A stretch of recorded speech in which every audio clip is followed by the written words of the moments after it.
광주를 통해서 광주환경 11년을 통해서요. 예.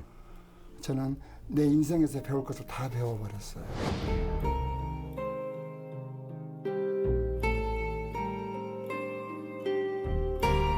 나는 광주 시민들이 전부 쏟아져 나왔다 그렇게만 생각이 안 했어요. 광주 시민들의 마음이 거리로 쏟아져 나왔다 이렇게 보고 있어요.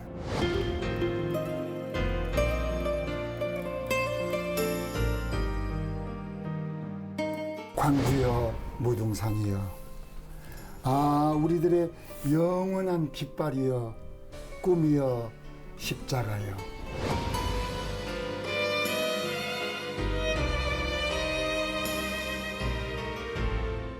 이명박 대통령도 역시 민간정부 아닙니까? 예. 그런 차원에서 5월에 빚을 지고 있죠.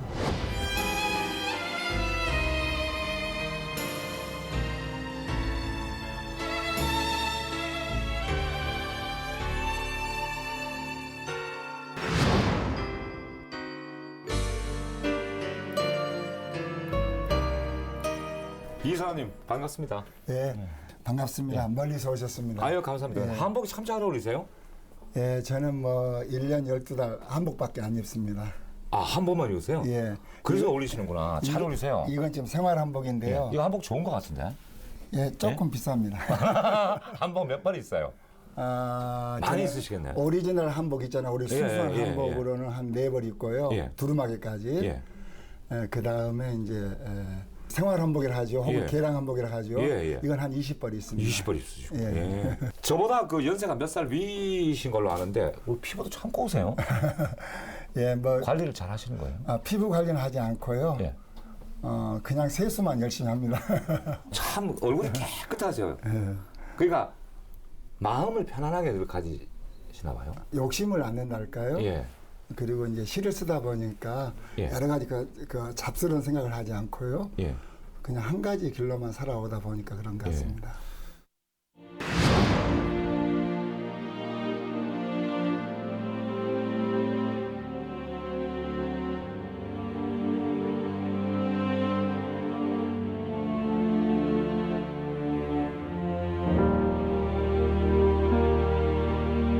아니 근데 그 이사장님 그 이름 앞에 붙는 타이틀이 네. 시인 맞잖아요, 그죠? 예. 해식 교사 네. 맞잖아요. 그다음에 언론인, 예. 대학 교수, 예. 또 MC 예. 이런 타이틀이 쭉 붙는데 예. 제일 마음에 드는 건 뭐예요? 원래가 중고등학교 선생을 했지 않습니까? 예. 영어, 독일어 선생을 예, 예. 했는데 물론 언론인 생활도 하고 방송도 좀 해봤습니다만 근데 영어 선생님, 독어 선생님 다른데 어떻게 두 가지를 다 하셨어요? 복수 전공을 했기 때문에 그렇습니다. 영어, 독어 다 되세요? 예. 어휴, 대단하십니다. 그래 이제 제가 아무래도 저는 제일 마음에 든 직업은요. 예. 학교 선생이었던 것 같습니다. 중고등학교 선생. 예. 선생님으로서의 어떤 철학 같은 게 아마 분명하셨을 것 같아요. 네. 원래 교육할 때는 영어로 teaching and feeding 하지 않습니까? 예. 그래서 가르치는 것보다는 그 기르는 것을 더 중요시 여깁니다. 기를 육자 여기에 초점을 맞추면서 예. 교단 생활을 했습니다. 직함이 그렇게 많으신데 네. 올해부터 또 5.18 기념재단 이사장직을 맡으셨습니다. 네. 상당히 좀 무게가 실리는 자리잖아요. 그죠? 무게가 실린 게 아니라 예. 어떤 분들은 멍에를 징어졌지 않느냐 이런 그렇죠. 말도 예. 소가 멍에를 짊어지지 않습니까? 저도 속으로 지금 멍에를 졌다고 생각하고 질문 드린 거예요. 근데 불교에서 이런 말이 있지 않습니까? 업보란 말이 있습니다. 예. 그래서 당연히 운명적으로 그 짐을 짊어져야 한다는 거 있지 않습니까? 그래서 저는 흔쾌히 받아들이고 있습니다. 그 멍에를 몇 년간 져야 되는 거예요? 2년간 짊어져야 되는데요. 예.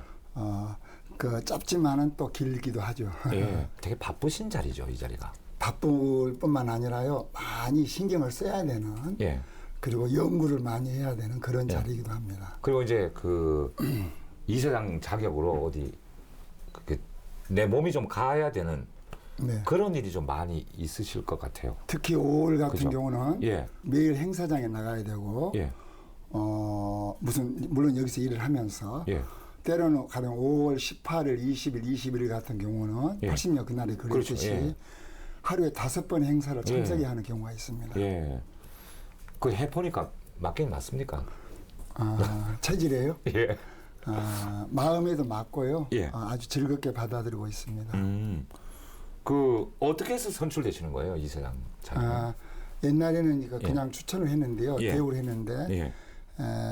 저 앞전 이사장님부터는 그 공모제로 했었습니다. 예. 그래서 여러분들이 이제 스스로 공모에 응해가지고 이제 쉽게 말하면 경선을 거치게 되거든요. 예.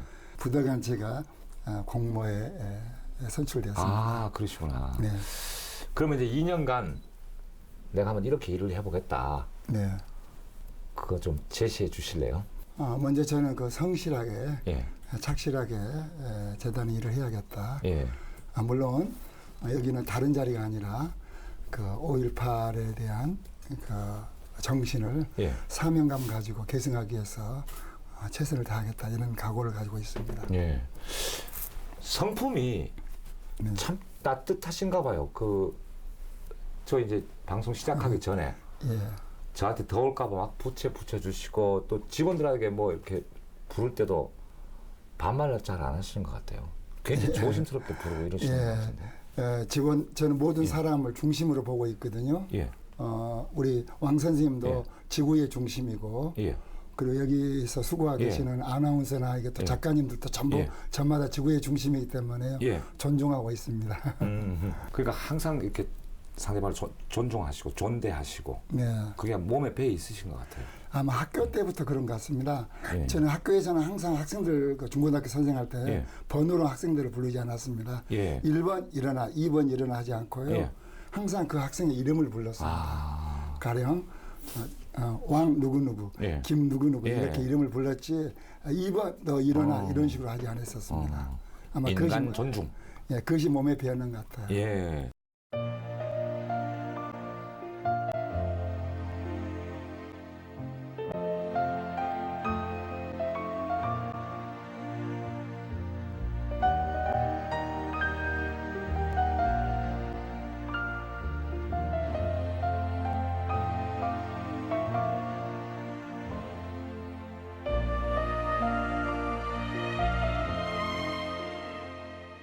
김준태 이사님께서는 5.18 당시 그 광주의 참상을 직접 이제 목격하신 분으로 알고 있습니다. 네. 5.18 얘기를 좀 해야겠는데 네. 특히 목격하신 건 어떤 부분을 목격하시고 네. 그 당시 참상 이런 거 좀 얘기해 주십시오. 지금 그 31년 전인데요. 예. 저도 머릿속에 생생하고 당시 저는 그 광주시 임동에 있는 전남고등학교 예. 독일어 선생이었거든요. 예. 그래서 그 전남대학교 바로 그 근처에 저희 집이 있었습니다. 예. 그래서 5월 18일부터 5월 27일 항쟁이 끝나는 10일 동안요. 예. 끝나는 그날까지 일목요연하게 보았다라고 생각할 수 있습니다. 물론 그 당시 광주 인구는 80만이었거든요. 예. 그리고 방대한 이 광주 전역을 제가 다 볼 수는 없었지만 주로 금남로에서 일어났었던 일, 충장로에서 일어났었던 일, 거기에 가장 전남도청이 있었고 치열한 소위 계엄 공수들과 시민들과 공방전이 있었기 때문에요. 그 현장에 바로 있었기 때문에 목격을 많이 했었습니다. 그럼 발포를 하고 네, 사람이 상하고 네. 그런 모습도 보셨겠네요. 본 것이 아니라 예. 저도 잘못했으면 오늘 이 자리에 서 있을 수가 없었죠. 예. 80년 5월 21일 같은 경우는 금남로에서 그때 1시쯤이라고 생각하는데요. 애국가가 울려 퍼진과 동시에 예. 그러니까 바로 전남도청 앞 카드룩센터 앞에 저 서 있었는데요. 금남로 3가 정도 됩니다. 얘네들이 그 M16이라고 있지 않습니까? 자동 소총 있잖아요. 예. 집단 발포를 하고 있는 거예요. 그때 많은 젊은이들 제 앞에서 쓰러지는 것을 목격하고 또 저 역시 심장, 가슴 있잖아요. 예. 가슴에 정통으로 이 총알을 맞은 친구를 그 단가라고 일본 말이 있지 않습니까? 이동하는 거기에서 옮긴 적이 있습니다. 당시에는 광주 병원이 전부 완전히 거의 만원이었기 때문에 병원 부상자 내지는 사망자들로 그래서 심지어는 산부인과 있지 않습니까? 예. 어린애 낳는 예. 저는 그래서 하도 급해서 그 총 맞은 그 젊은이를 예. 그 산부인과로 그 이동하는 기억도 있습니다. 지금도 기억하는데 송산부인과로 기억하는데요. 예. 바로 카드릭센터 옆인데 저보다 몸이 훨씬 건장한 젊은이가 바로 제 앞에서 쓰러지니까 진짜 이건 너무나 잘생긴 젊은이가 이렇게 총 맞아 죽은 걸 예. 보니까요. 이를 형언할 수 없었습니다. 그 다음에 또 하나 더 얹힌다면은 제가 전남고등학교 2학년 3반 담임이었고 또 1학년 2반 김모모 선생이 사모님께서 임신 8개월이었는데 M16에 돌아가셨어요. 하. 근데 M16을 너무 가까이 맞았기 때문에요. 머리가 날아갔습니다. 그 소식을 듣고 바로 뛰어갔거든요. 가니까 김모모 선생이 제 손을 잡고 예. 김주태 선생님 제 부인이 머리가 날아가 버렸어요 그러더라고요. 그래서 제가 옛날에 월남전쟁을 다녀왔거든요. 예. 베트남 전쟁 예. 69년도죠. 그래서 거기 경험이 있거든요. M16은 가까운 데서 맞으면 이런 손도 바로 떨어져 나갑니다. 바로 가까운 곳에서 머리를 맞으셨구나. 이제 그런 걸 보니까요. 광주의 그 참상을 온몸으로 겪어버린 것이죠. 저 자신이 죽진 않았었지만 그걸 보고 나서 그 임산부의 경우는 그냥 진짜 그냥 길 가다 맞았겠네요. 아니 자기 집 앞에서 그러니까 돌아가셨어요. 그 집 앞에서 집 앞에서 뭘 예, 바로 집 앞에 행동을 한 것도 전대 아니고. 앞에 자기 집인데요. 자기 친정집에 와 있었어요. 예. 그래서 남편이 하도 시내 나가서 돌아오지 않으니까 우리 남편이 왜 빨리 안 돌아오시나. 시내에서는 총소리가 들리고 하니까 금남로에서 그때 집단 발포가 있었거든요. 바로 그쯤이었습니다. 그러니까 1980년 5월 21일 오후 2시경이었을 거나 될 거예요. 1시에서 2시 사이에. 그래서 왜 우리 남편이 아직 오시지 않지. 이제 전화도 물론 안 되죠. 그 당시에 전화 수준도 안 좋았습니다만 바로 대문 앞에서 그 전대 앞으로 밀려가고 있는 그 공수부대에 의해서 총을 맞아버린 것이죠. 네. 그래서 제가 이제 그 소식을 듣고 오후에 갔더니 바로 신랑께서 그 남편 되는 그 김모모 선생님께서 제 손을 잡고 엉엉 우는 거예요. 그리고 거기에 이제 장모님은 저한테 이런 이야기를 해요. 총을 바로 맞은 직후 바로 뛰어가서 딸을 보듬켜 안고 이제 보듬었지 않습니까? 뱃속의 아이가 하늘을 뚫듯이 막 뛰더래요. 뛰더래요. 이제 그런 이야기를 듣다 보니까 그때 제 자신도 아니었죠. 이건 분명히 나라가 못된 곳으로 가고 있구나. 라는 그걸 느꼈죠. 그러고 나서 이제 그때부터 제가 막 주문을 외우듯이 외쳤어요. 그 미국의 유명한 20세기 최고의 신학자 라인홀드 리버라고 있어요. 예. 리버가 이제 역설로 이렇게 말해서 There is no God. 신은 없다 그거예요. 그다음에 독일의 유명한 신학자인 또 실존주의 무신론적 실존주의자 니체가 이런 말을 했거든요. 독일 말로 Gott ist tot, 영어로 God is dead. 신은 죽었다 했거든요. 저는 5월의 현장에서 한때는 하느님은 없다. 하느님은 죽었다. 만약 하느님이 계신다 하면은 이러한 것을 그냥 관망만 하고 있다. 방관만 할 수 없을 것이다. 이렇게 증오를 했었죠. 하늘을 보면서. 물론 나중에 이제 하느님을 보게 됐습니다만.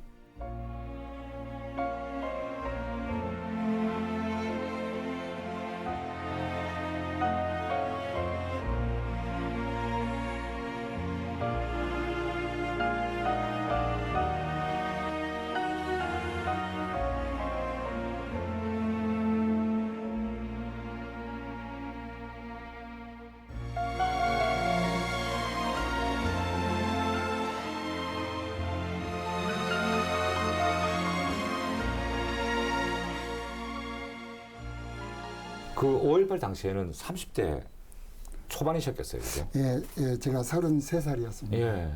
그러니까 뭐 정말 피 끓는 젊은이. 네, 그랬죠. 한참이었죠.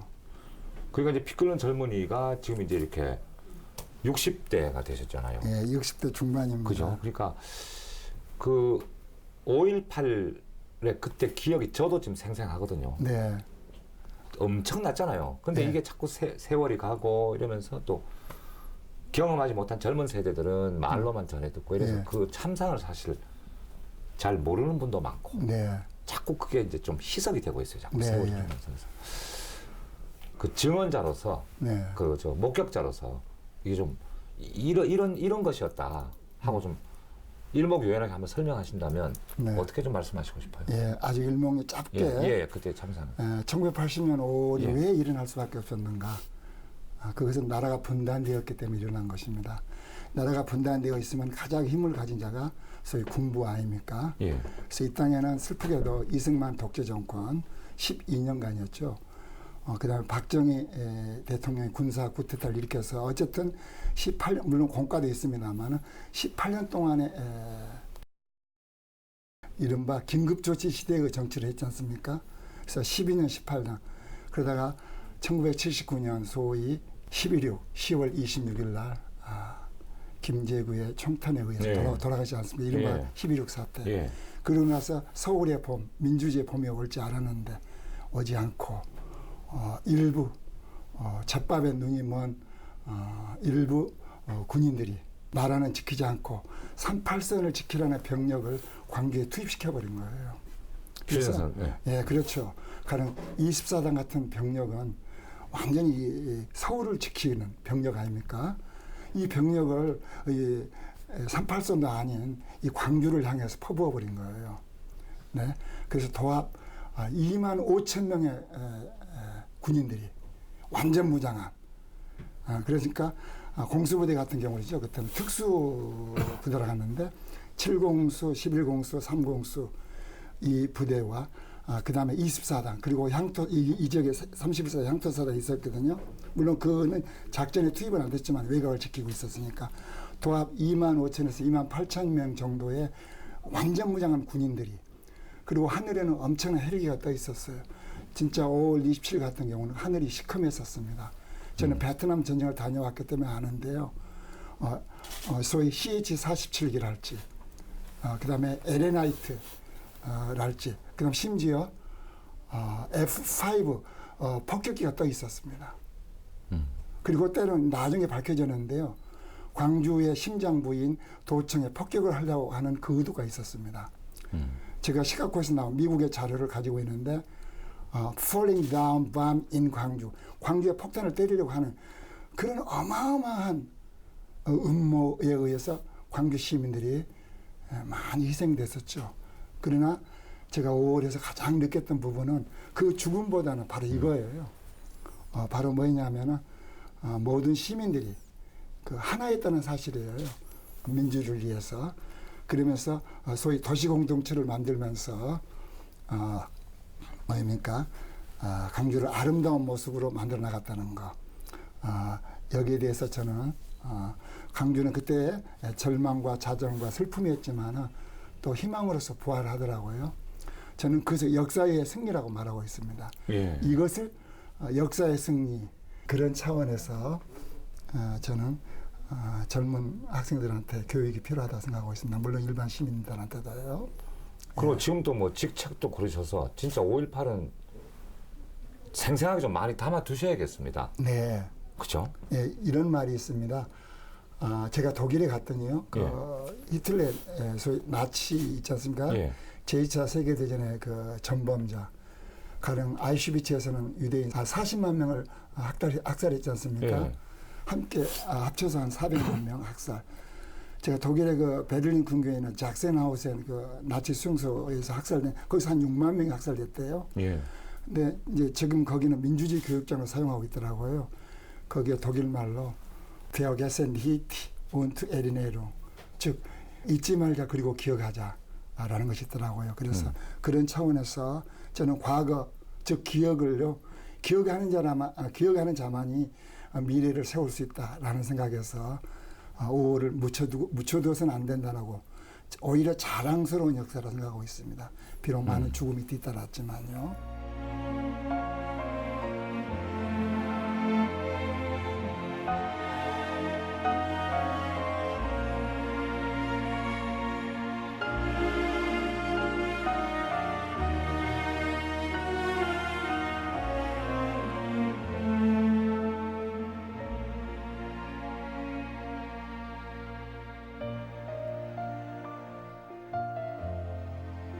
이 사장님께서는 그 5.18의 참상을 직접 눈으로 보시고 그다음에 네. 광주의 고통을 시를 쓰셨잖아요. 네. 그 시가 참 유명한데 6월 2일자 전남매일 일면에 그 시가 실렸다고. 네. 예.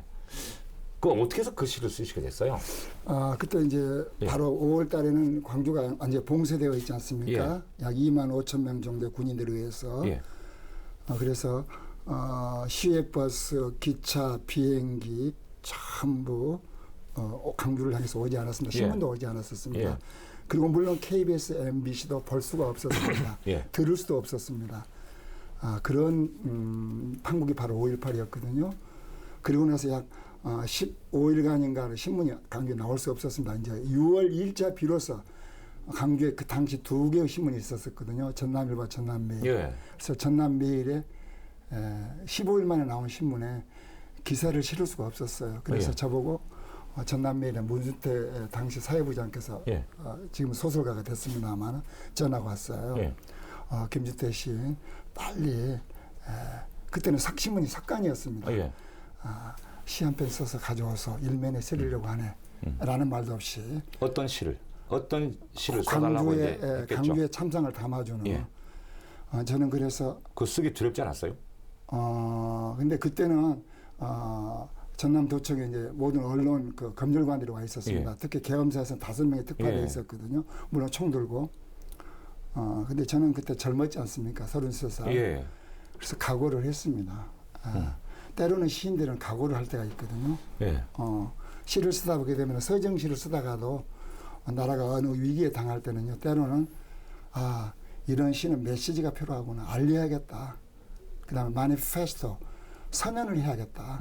광주가 어떻게 당했고 군인들한테 그리고 또 무엇을 말해야 할 것인가. 그래서 전달과 선언적 의미에서 시를 급히 써내는데 한 50분 안에 한 200영 정도 시를 썼습니다. 1시간당 걸려가지고 막 급히 쓴 거예요? 한 50분 안에 썼는데요. 예.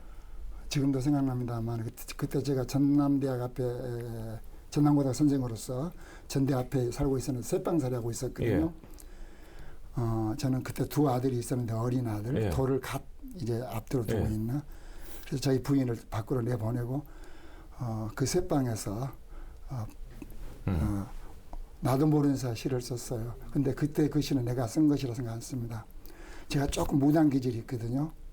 원래 시는 무당입니다만 예. 이 시는 내가 쓴 것이 아니구나.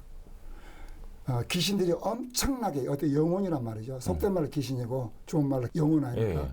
광주에 죽은 영혼들이 5월 영령들이 내 몸속으로 막 들어오는 거예요. 혹시 사랑과 영혼이라는 영화 보셨습니까? 봤습니다. 예. 마치 그처럼 어떤 귀신들이 내 몸을 꽉 들어차는 거예요. 그러니까 망설임 없이 막 쫙 그냥 써진 거예요. 일종의 그걸 갖다가 이제 심리학적으로 엑스타시를 하지 않습니까? 예. 접신. 그래서 귀신들이 내 몸속에 꽉 차 있는 상태였어요.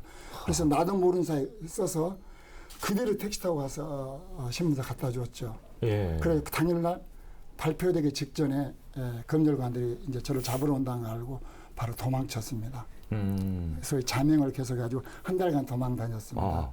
근데 그 당시에 시를 좀 써주세요 하라고 부탁을 한 걸 보면 좀 알아주는 시인이었습니까? 그 당시에도? 제가 문단이 좀 빨리 나왔었거든요. 예. 제가 1969년에 한국 문단에 나왔습니다. 21살에. 예. 그리고 제가 첫 시집이 참기를 털면서라는 시집을 예. 했는데요. 이 시집은 지금도 베스트셀러입니다. 참기를 털면서 저도 압니다. 예. 그 책은 해마다 찍어내고 있거든요. 계속 인쇄하고 있거든요. 그래서 좀 알려진 시인이었습니다.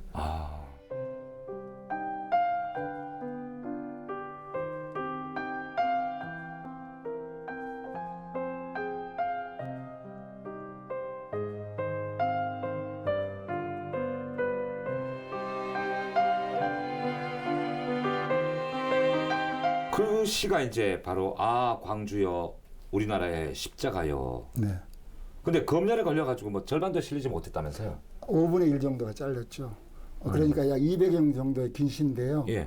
20영 정도밖에 안 실렸습니다. 근데 제가 그때 예. 저는 이제 꾀를 냈습니다. 예.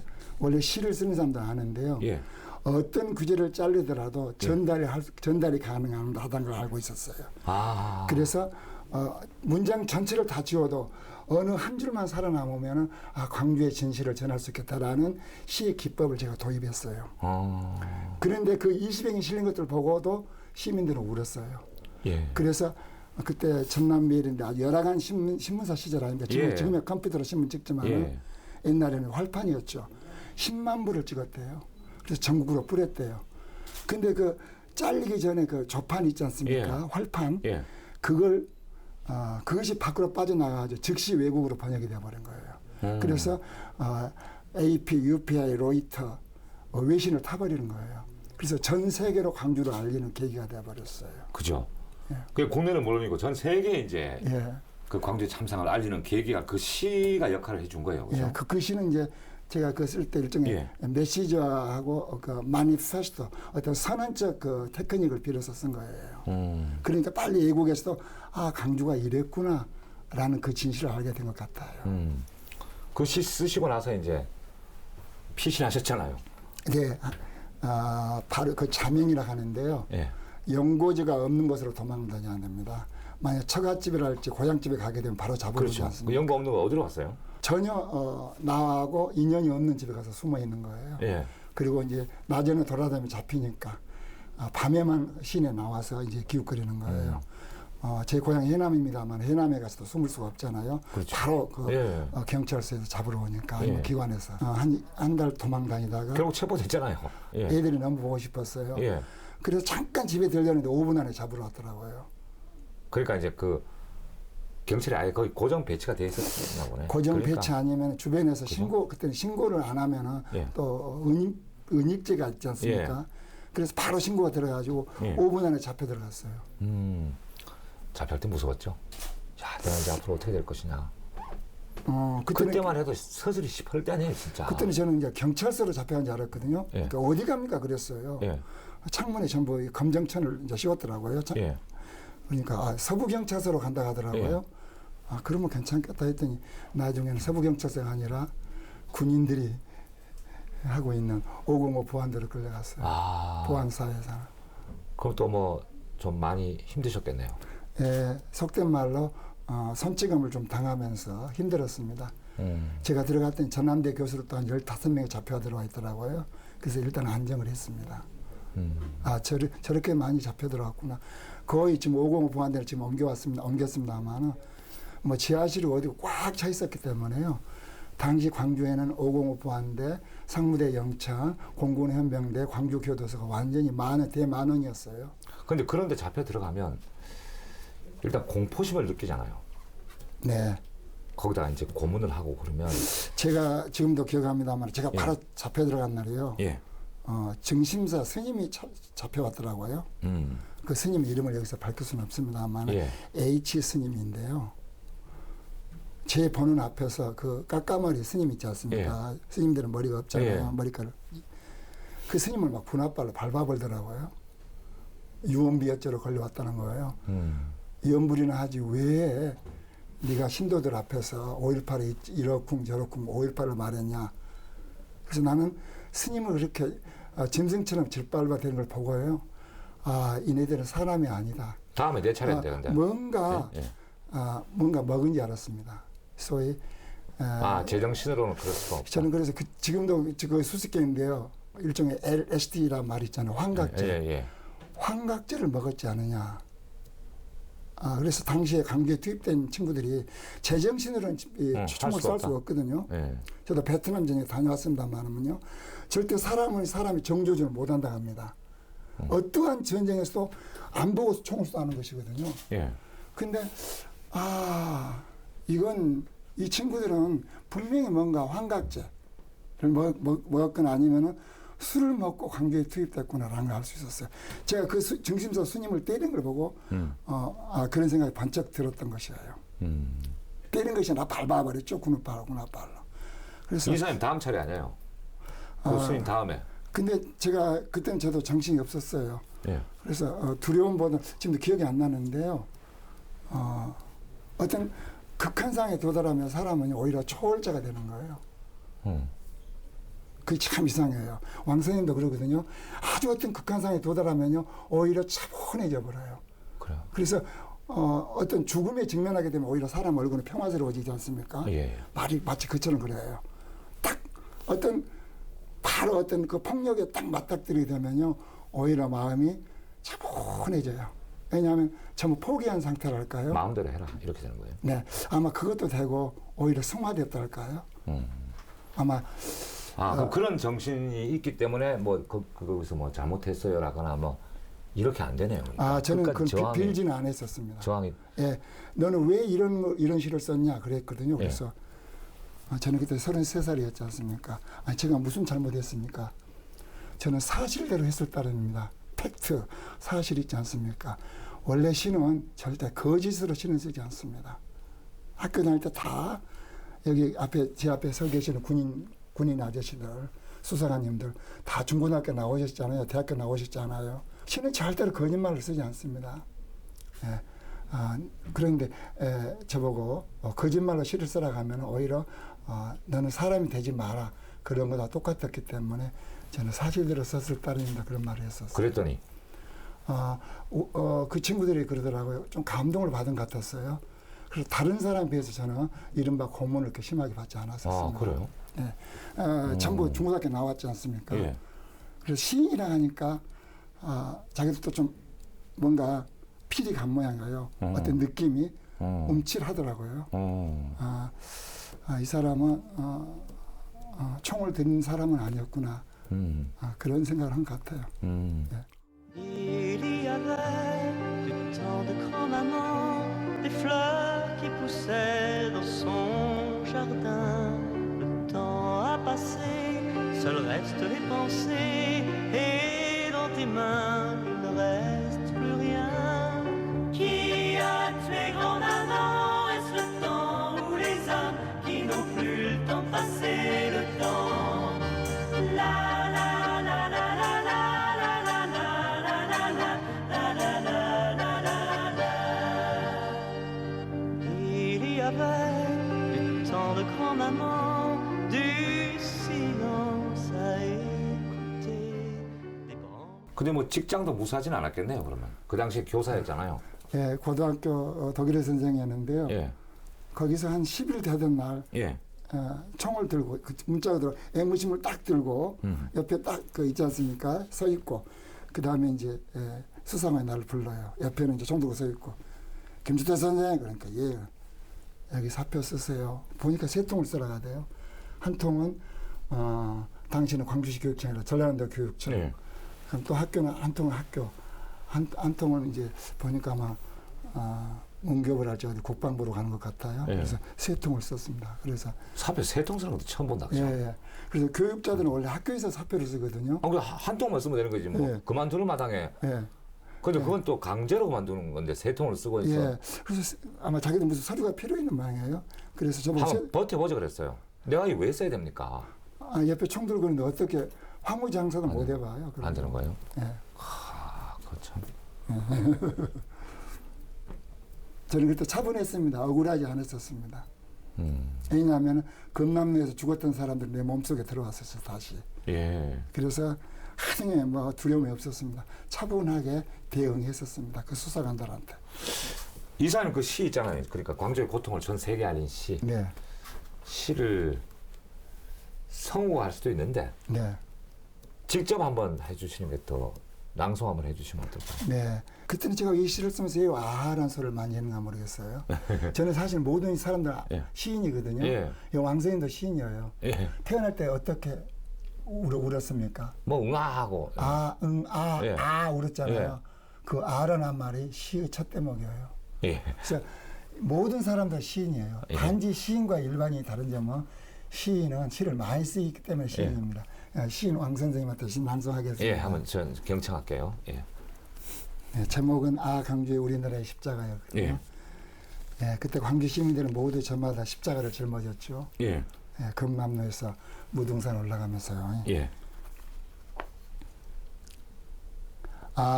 광주여 무등산이여 죽음과 죽음 사이에 피 눈물을 흘리는 우리들의 영원한 청춘의 도시여. 우리들의 아버지는 어디로 갔나? 우리들의 어머니는 어디서 쓰러졌나? 우리들의 아들은 어디에서 죽어 어디에 파묻혔나? 우리들의 귀여운 딸은 또 어디에서 입을 벌린 채 누워있나? 우리들의 혼백은 또 어디에서 찢어져 산산이 조각나 버렸나? 하느님도 세대들도 떠나가 버린 광주여, 그러나 사람다운 사람들만이 아침 저녁으로 살아남아 쓰러지고 엎어지고 다시 일어서는 우리들의 피투성이 도시여, 죽음으로써 죽음을 물리치고 죽음으로써 삶을 찾으려 했던 통곡뿐인 남도의 불사조여, 불사조여, 불사조여, 광주여, 무등산이여, 우리들의 영원한 깃발이여, 꿈이여, 십자가여, 세월이 흐르면 흐를수록 더욱 젊어져갈 청춘의 도시여, 지금 우리들은 확실히 굳게 뭉쳐있다, 확실히 굳게 손잡고 일어선다. 참 처절한 시예요, 그죠? 네, 그랬던 것 같습니다. 그러니까 그때는 이 시를 쓰셨는데 네. 요즘 좀 서정적인 시가 됩니까? 저는 원래 서정시인이었거든요. 예. 제 서식이 참깨를 털면서인데요. 예. 저는 고향을 노래하거나 예. 고향의 꽃과 나무와 하늘과 바람을 노래했는데 예. 80년 5월을 겪으면서 제 시가 요새 말로 좀 터프해진 건 사실이었습니다. 예. 왜 그러냐면 좀 거칠어졌잖아요. 예. 근데 독일의 유명한 베르톨드 브레이트라는 시인이 이런 말을 했습니다. 예. 시인은 때로는 터프해질 수밖에 없다는 거예요. 어떤 위기 상황이 왔을 때요. 특히 80년 5월에 그 참혹한 현장에서는 시는 우선 메시지를 전해하기 때문에 그 처참한 그대로 쓰게 되니까 저도 모르는 사이 시가 이렇게 좀 처참하게 예. 된 것 같습니다. 예. 그러나 여기서 십자가를 보듯이요. 십자가는 예수님이 십자가를 짊어지고 한 거 아니었습니까? 저는 그 당시 교회는 안 다녔습니다만 어쨌든 이 민족의 희생자로서 봉사자로서 이 나라의 역사를 이끌고 가는, 또 이 나라의 역사 속에 자기를 던지는 이런 사람들 보면서 모든 사람들이 위대하게 보였었습니다. 그래서 죽음의 현장에서 때로는 또 환희를 느끼기도 했었습니다. 예. 이런 시를 쓰시면 그 시인도 가슴에 상처가 되잖아요, 사실. 그죠? 그렇죠. 저는 그래서 아름다운 노래를 많이 부르기 시작했거든요. 예.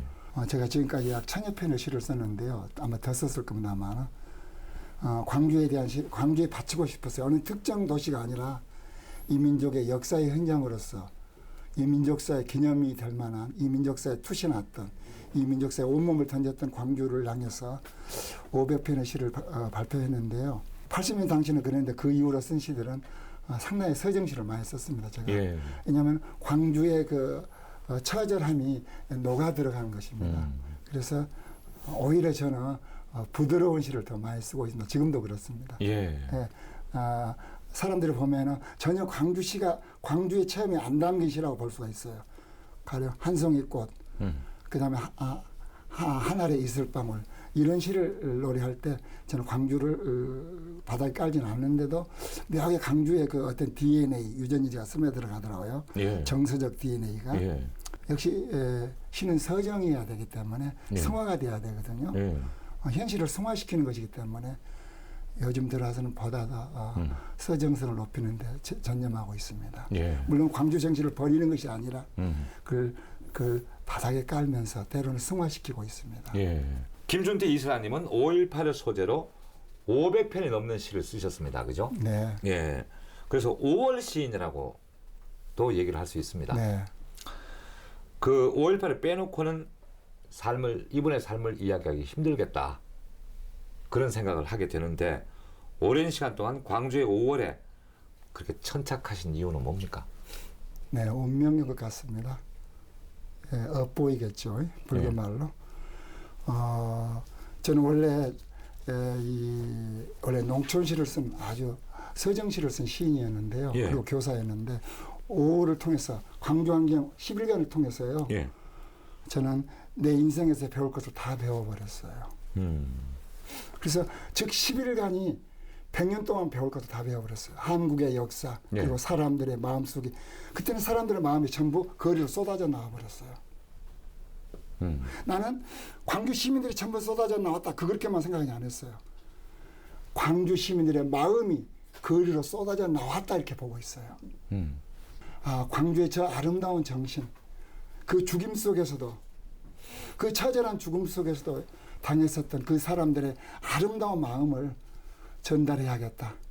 국내적으로 혹은 국외적으로. 그래서 외국에 가서도 강연을 많이 했었습니다. 그래서 광주를 알려야겠다. 이 광주는 5.18은 죽음이 아니라 그 죽음을 통해서 부활한 도시다. 라는 것을 시로써 재확인시켜주기 위해서 다 헤아릴 수는 없습니다만 약 500편을 시를 썼던 것 같습니다. 쉽게 말하면 광주에 좀 미쳐 있었겠죠. 지금도 아마 미쳐 있는지 모르겠죠. 그러니까 지금도 이 생각을 하시는 이유가 아마 바로 그 가슴 속에 있는 5월 정신 네. 그게 지금 살아있기 때문에 하시는 거 아니겠어요? 그런 것 같죠. 그죠? 예. 광주 정신을 너무 거대하기 때문에요. 예. 아마 내 가슴 속에서 지금도 소진이 안 된 것 같습니다. 예.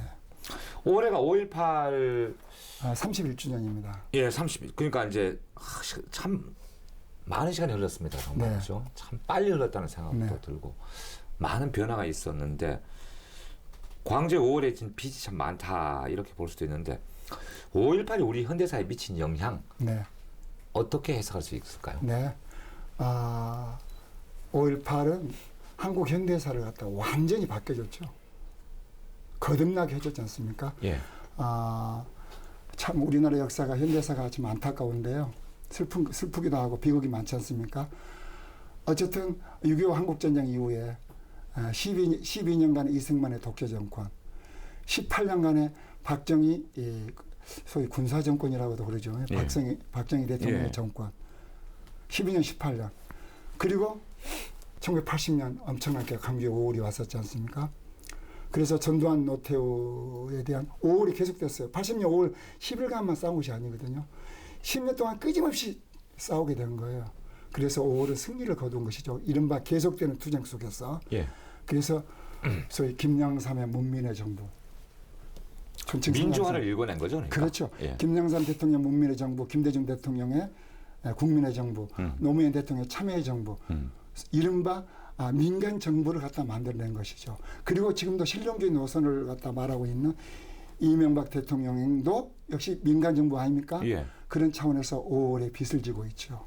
그죠. 네. 그래서 80년 5월의 강주는 군사 독재 정권을 민주주의 정권으로 전환하는데 하나의 미랄로서 썩어 주었던 것입니다. 그래서 오늘 이렇게 부활한 거 아닙니까? 서럽던 이 말하는가 흐르는 강물을 꿈이라 네 말하는가 되살아오는 세월을 가슴에 맺힌 한들